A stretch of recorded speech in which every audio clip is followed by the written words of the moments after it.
ഡൽഹി ചലോ March നീട്ടിവെച്ച കർഷക സംഘടനകൾ ഈ മാസം 29 വരെയാണ് മാർച്ച് നീട്ടിവെച്ചിട്ടുള്ളത്. ഭാവി പരിപാടികൾ അന്ന് പ്രഖ്യാപിക്കുമെന്നും കർഷക നേതാവ് സർവാൻ സിംഗ് പാന്ധർ പറഞ്ഞു. അതുവരെ കർഷകർ അതിർത്തിയിൽ തന്നെ തുടരും. ഹരിയാന പോലീസുമായുള്ള സംഘർഷത്തിനിടെ കൊല്ലപ്പെട്ട കർഷകന്റെ മൃതദേഹം സംസ്കരിക്കാൻ കർഷകർ ഇതുവരെയും തയ്യാറായിട്ടില്ല. കൊലപാതകത്തിന് ഉത്തരവാദികൾ ആയവർക്കെതിരെ കേസ് എടുക്കാതെ മൃതദേഹം സംസ്കരിക്കില്ല എന്ന നിലപാടിലാണ് കർഷകർ. വാർത്തയുടെ വിശദാംശങ്ങളുമായി നാഷണൽ ഡെസ്കിൽ നിന്ന് ER രാഗേഷ് ആണ് ചേരുന്നത്. രാഗേഷ്, കർഷക പ്രതിഷേധം തുടരുകയാണ്. ഡൽഹി ചലോ മാർച്ച് നീട്ടിവെച്ചിട്ടുണ്ടെങ്കിലും കൊല്ലപ്പെട്ട കർഷകന്റെ മൃതദേഹം സംസ്കരിക്കാനടക്കം തയ്യാറായിട്ടില്ല. കൂടുതൽ കർഷകരെ അതിർത്തിയിലേക്കടക്കം എത്തിക്കുന്നുമുണ്ട്. എന്താണ് കർഷകരുടെ ഭാഗത്ത് നിന്നുള്ള നീക്കം? എന്താണ് സർക്കാരിന്റെ നീക്കം?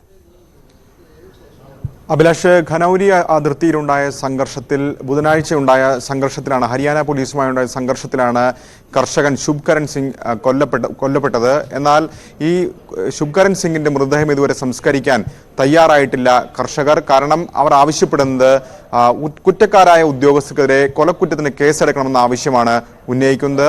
അത് ഉറപ്പ് ലഭിക്കാത്ത പക്ഷം സംസ്കാര ചടങ്ങുകൾ നടത്തില്ല, അവിടെ നിന്ന് പിന്മാറില്ല എന്ന നിലപാടിലാണ് കർഷകർ ഉള്ളത്. ഏതായാലും കഴിഞ്ഞ 2 ദിവസം ഡൽഹി ചലോ മാർച്ച് നിർത്തിവെച്ചുകൊണ്ട് അതിർത്തിയിൽ തന്നെ തുടരുകയായിരുന്നു കർഷകർ. ഇപ്പോൾ 29-ാം തീയതി വരെ ഈ മാർച്ച് നിർത്തിവെച്ചിരിക്കുന്നു എന്നാണ് ഇന്നലെ രാത്രി ചേർന്ന യോഗത്തിന് ശേഷം കർഷക സംഘടനാ ഭാരവാഹികൾ വ്യക്തമാക്കിയത്.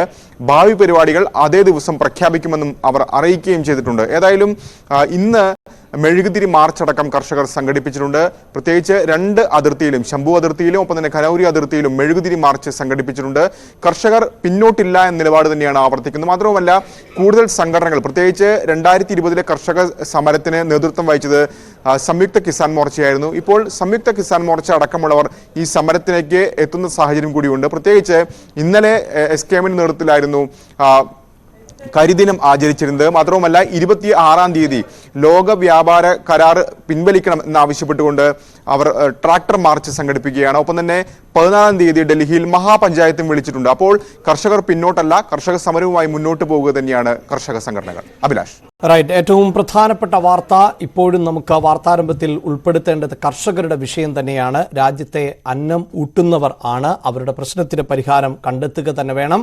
കേന്ദ്ര സർക്കാരിന്റെ ഭാഗത്ത് നിന്ന് ഇനിയും ചർച്ചകൾ തുടരും എന്നാണ് നമുക്ക് മനസ്സിലാക്കാൻ സാധിക്കുന്നത്.